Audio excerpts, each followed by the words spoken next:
Verse 11 says, and when the vultures came down on the carcasses, Abram drove them away. That's a detail for us. Now, this seems bizarre, doesn't it?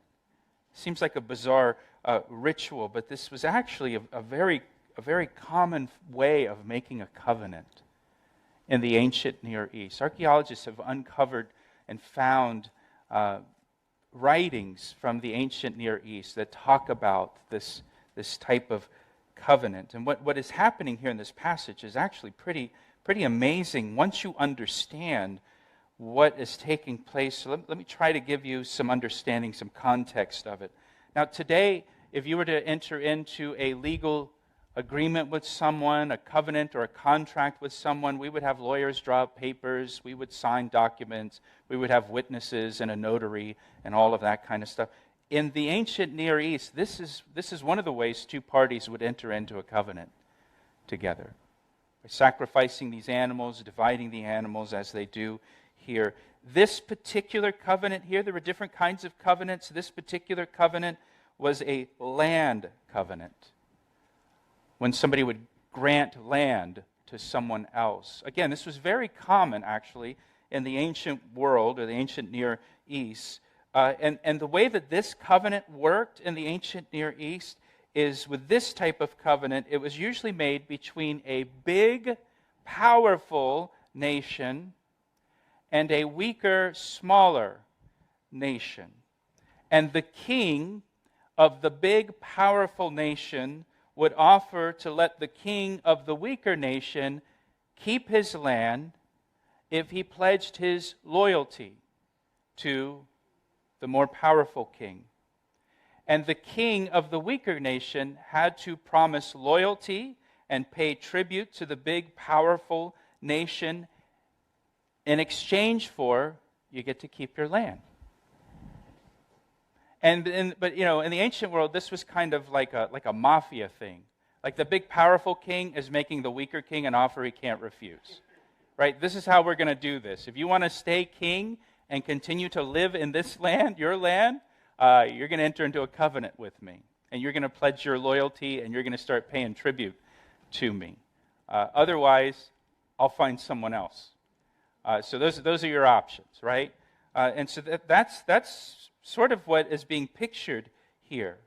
And in that covenant, when the covenant is made, what would take place is the king of the weaker nation was required to sacrifice animals, cut them in two halves, arrange the two halves on the ground opposite of each. So you'd have a half of it here and a half of it here. And in this case, they've got all these animals. So you've got, 3-year-old heifer, cut that in half, lay half of it here, 3-year-old female goat, and so on. And the weaker king, the weaker leader, he divides the animals, he arranges the two halves on the ground, and then that weaker king would walk between the middle of the bloody parts of the sacrificed animal. So if you can picture these animal halves on the ground, the weaker king would walk through the middle of those parts of animals, and as they walked through the middle of those animal parts,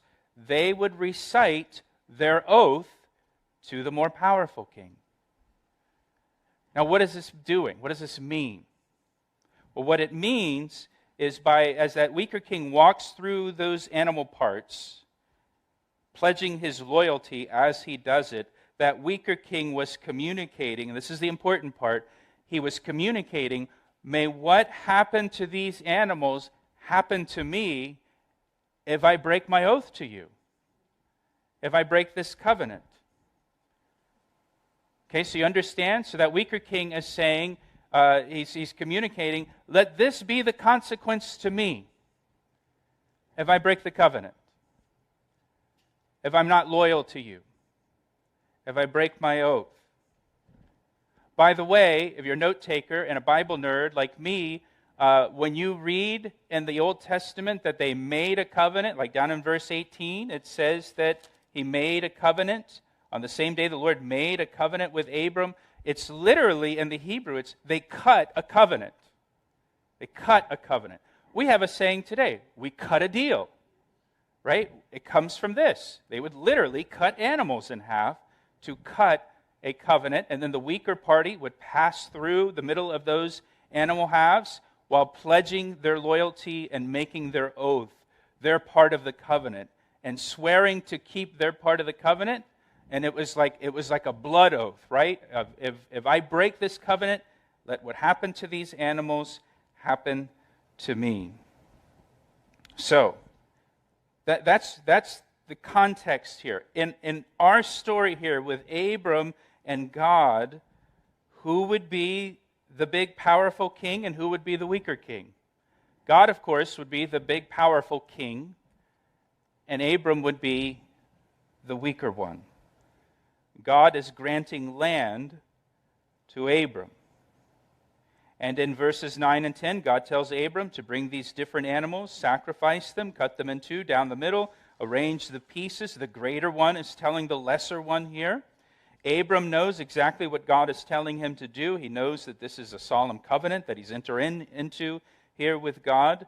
Verse 11 says, "And when the vultures came down on the carcasses, Abram drove them away." Again, whenever you read something in the Bible that doesn't really make sense, you always want to ask the question, why is God telling me this?